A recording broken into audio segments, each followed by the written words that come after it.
नमस्कार,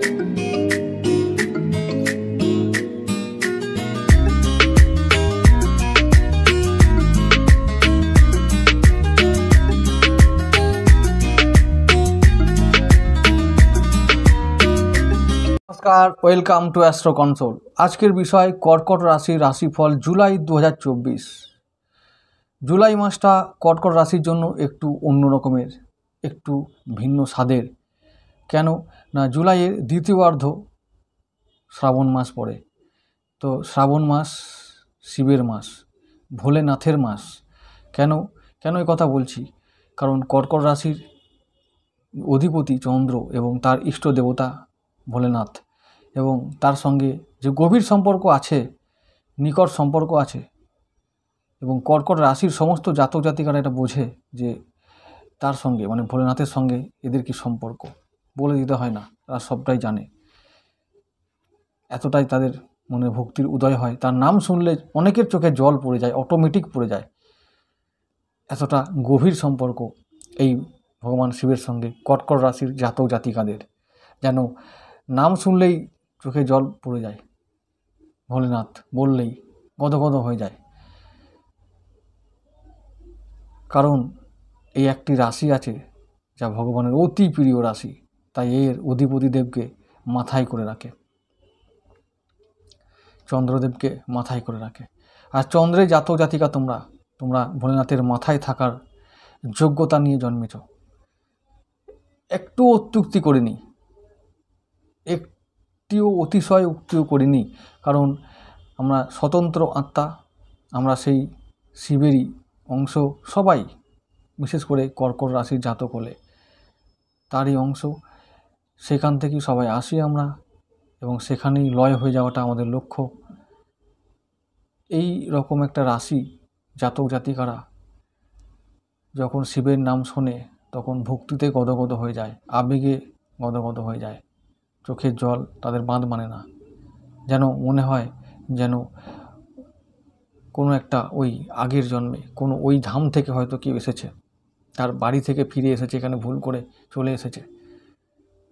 এতটাই গভীর নৈকট্য ফিল করে, তারা অনুভব করে।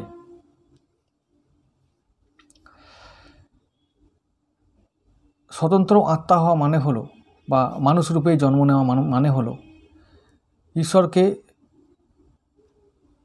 ফিল করার বা পাবার সমস্ত রকমের যোগ্যতা তার আছে, এটা ধরে নিতে হবে। কারণ এটা বলেছিলেন স্বামী বিবেকানন্দ যে মানুষের মধ্যে আছে অসীম শক্তি, অনন্ত শক্তি। তাই এটা কেউ মনে ভেবো না যে আমি অতিশয় উক্তি করছি তোমাদেরকে ভোলেনাথের অংশ বলে, বা তোমাদেরকে সেই শিবলোক থেকে এসেছো এটা বলছি বলে কেউ হয়তো বলবে যে আগে একজন এই রাশির ভিডিও করতে গিয়ে একজন বলেছিল খুব বলছি, ফাঁপাচ্ছি।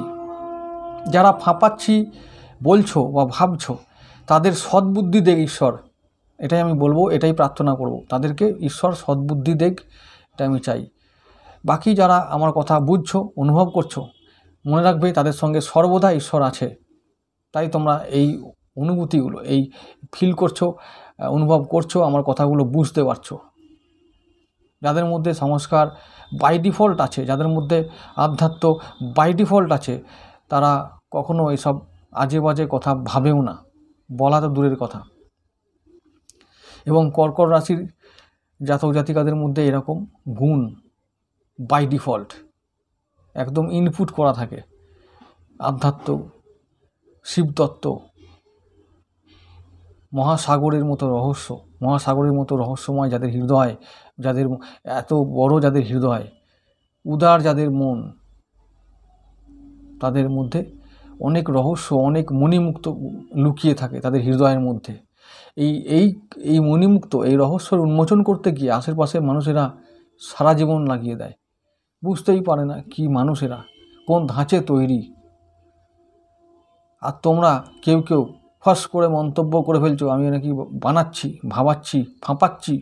কত বড় বড় লেকচার মেরে দাও ভাই, একবার ভেবে দেখো কথাগুলো কি বলছো, আর আমি কি বলছি, কেন বলছি, তাহলে বুঝতে পারবে।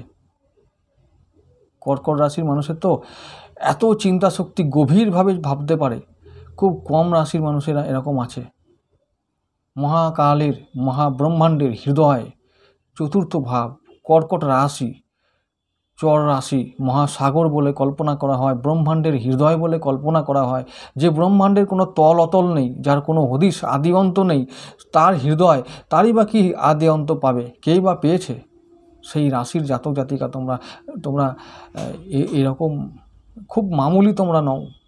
যদি তোমরা ভাবো যে আমরা স্পিরিচুয়ালি সাউন্ড হব, কানেক্টেড হব, আধ্যাত্মের সঙ্গে যদি আমরা নিজেদের জীবনকে জুড়ে নিতে চাইব, খুব সহজে তোমরা পাবে।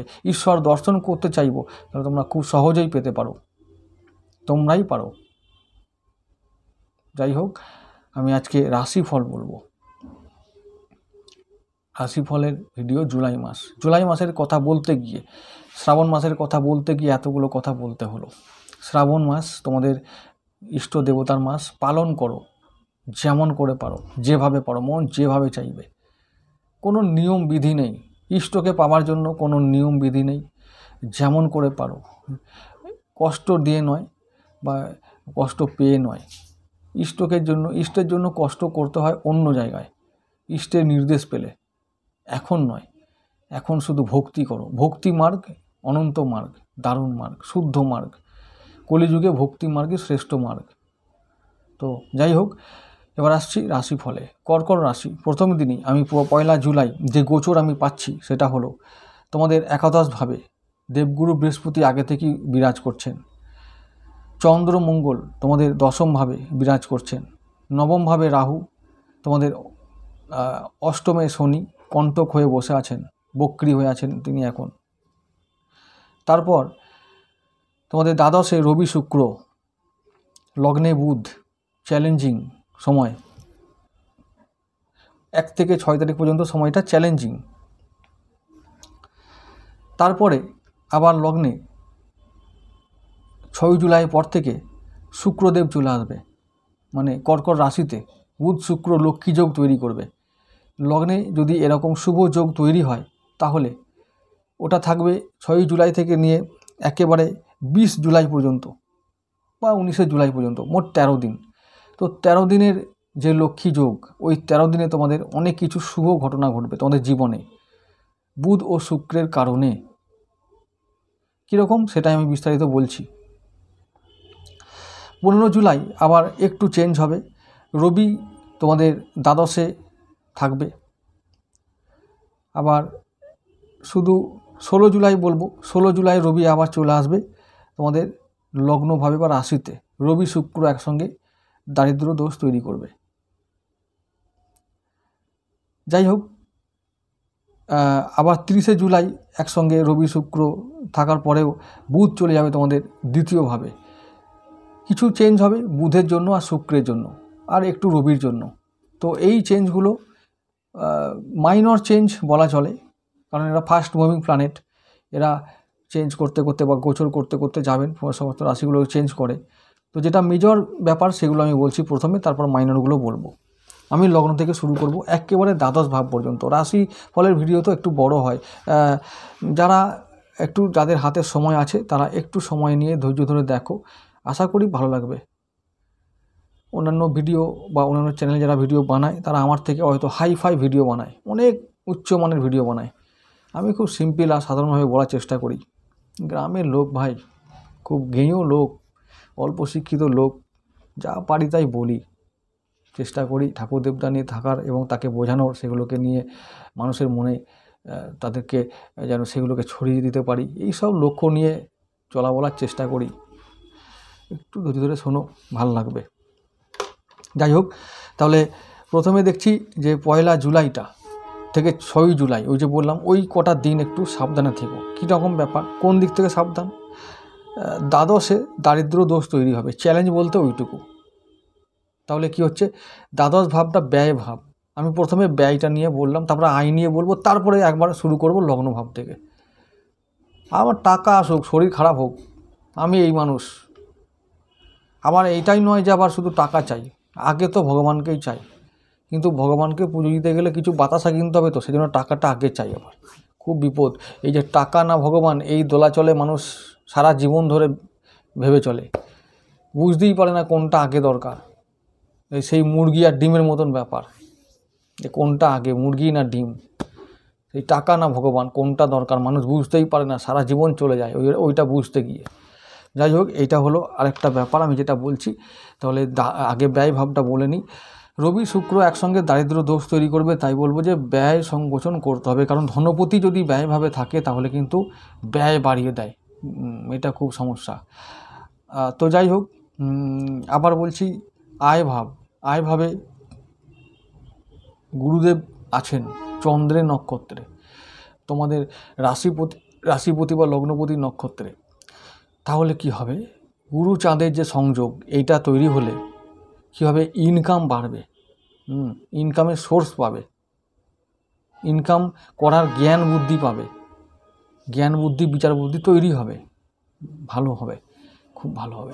আয়পতি আবার শুক্র কি হচ্ছে, দ্বাদশে থাকছে রবির সঙ্গে, তো ব্যয় বাড়িয়ে দেবে, চিন্তা ভাবনা করে খরচ করবে, এইটা মাথায় থাকে যেন। এবারে আসছি লগ্নভাব।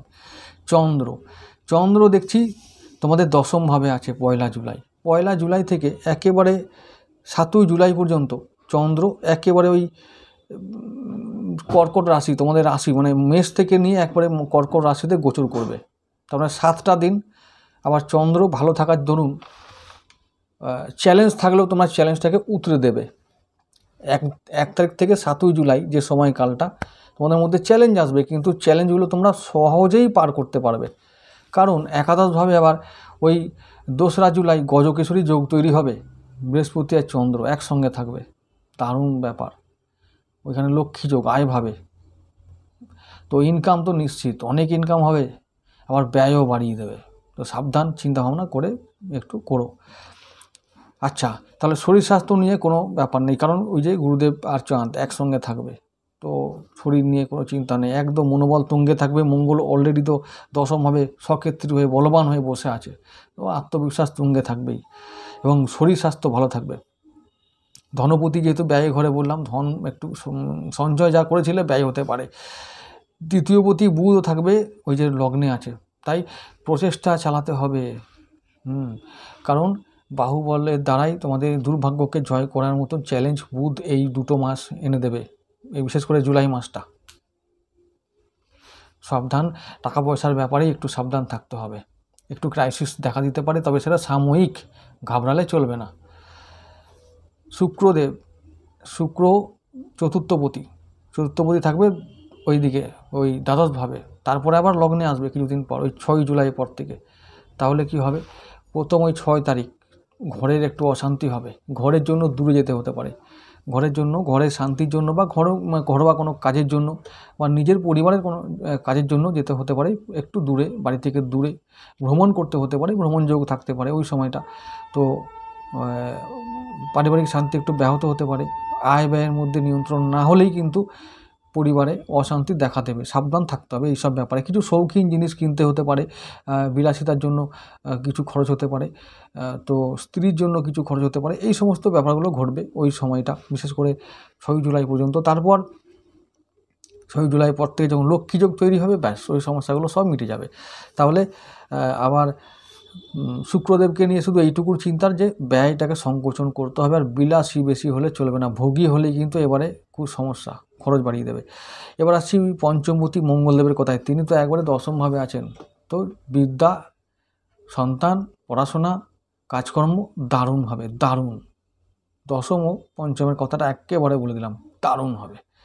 তারপরে কি হবে, পঞ্চমপতি হবে তোমাদের একাদশে, তাহলে কি হবে, ইনকাম দারুণ, ইনকাম আয় হবে দারুণ, তো কাজের জায়গায় দারুণ ইনকাম হবে, কর্ম লাভ হবে, নতুন চাকরি কর্ম লাভ হবে, তো এটা ভালো খবর। কারণ 15 জুলাইয়ে মঙ্গলদেব নিজের ঘর থেকে বৃষ রাশিতে যাবেন, ওটা তোমাদের একাদশ ভাব, তো কর্ম লাভ সম্ভব, যারা নতুন কাজ খোঁজো পেয়ে যাবে। এবার আসছি ষষ্ঠপতি গুরুদেবের কথায়। ষষ্ঠপতি গুরুদেব আছেন একাদশে, তাহলে কি হবে, কিছু ঋণ শোধ হবে, ধার শোধ হবে, রোগ থেকে মুক্তি লাভ হবে, পেটের রোগ থেকে মুক্তি লাভ হবে, জ্ঞান বিদ্যা অর্জন হবে, খুব ভালো দিন, এটা ভালো সময়। লক্ষ্মী যোগ তৈরি হবে। জুলাই মাসটা তোমাদের জন্য ভালোই খুব ভালো মাস একটা। এমনিতে কোনো বিশেষ চ্যালেঞ্জ নেই প্রথম দিকটা ছাড়া। ওই যে বললাম 1 থেকে 6 খুব সাবধান থেকো, বিশেষ করে আয় ব্যয় নিয়ন্ত্রণ রেখো, ভালো করে টাকা পয়সা ভালো করে খরচা করো। বাকি মাসটা তো দারুণভাবে যাবে। সপ্তমপতি শনিদেব অষ্টমে আছেন, এইটা একটা চিন্তার কথা। ও বেটা আবার বক্রি হয়ে গেছে আবার, কিন্তু আসার কথা গুরুদেবের নক্ষত্রে আছে পূর্ব ভাদ্রপদ। তাই গুরুদেব যেহেতু স্ট্রং আছে এখন, তোমাদের মিত্র গ্রহ, তাই শনি কিন্তু খুব মানে বেগ দেবে, কিন্তু একেবারে কিছু পণ্ড করবে না। হয়তো কোনো কাজে যাচ্ছি বা কোনো ব্যবসা বাণিজ্যে নেমেছি বা ব্যবসা বাণিজ্য করছি, একটু হয়তো খরিদ্দার কম হবে, কেনা বেচা কম হবে, কিন্তু ব্যবসা ডকে উঠবে না। তো এই ব্যাপারটা মাথায় রেখো। চ্যালেঞ্জ আসবে, বাধা আসবে, সেটা সাময়িক। গুরুদেবের কৃপায় আবার দেখবে সেই বাধা কাটিয়ে উঠে তোমরা এগিয়ে গেছো, সমস্ত কাজে সফল হয়েছো। তাই শনিদেবকে নিয়ে চিন্তা করার কিছু নেই। দাম্পত্য জীবনে একটু অশান্তি দেখা দিতে পারে, সেটাও সাময়িক, কিন্তু আর এই দাম্পত্য জীবনের অশান্তি প্রত্যেকটা মানুষের জীবনে আছে। তাই নতুন করে এটা নিয়ে কোনো কথা বলা, চিন্তা করার কোনো দরকার নাই। যখন কোনো অশান্তি হবে সব থেকে ভালো হলো চুপ করে যাও, তারপর ভালোভাবে ঘুমিয়ে পড়ো, বাস শান্তি, ওম শান্তি। এবারে চলে আসছি নবমপতি গুরুদেব, নবমে রাহু, ওইটা একটা সমস্যা। তবে আবার যারা আধ্যাত্ম চর্চা করো তাদের আবার এই সময় তীর্থে ভ্রমণের সুযোগ আসবে। বৃহস্পতি মানে নবমপতি আছেন একাদশে, তাহলে কি হবে? ভাগ্য শুভভাব থাকবে, ভাগ্য থেকে কিছু ইনকাম হবে, পিতার আশীর্বাদ, পৈতৃক সম্পত্তি, গুরুর আশীর্বাদ, গুরুর কোনো আশীর্বাদ বা অন্য কোনো সম্পত্তি এই সময় পাওয়া যাবে। এই একটা বছর যে নবমপতি একাদশে আছে না, এই একটা বছরে তোমরা নবম ভাবের সমস্ত শুভ ফল তোমরা পাবে। তীর্থ ভ্রমণ হবে, আমি বলেছি, ধর্ম লাভ হবে, এটা সম্ভব। আধ্যাত্মিক জ্ঞান লাভ হবে, আধ্যাত্মিক চর্চা বেড়ে উঠবে।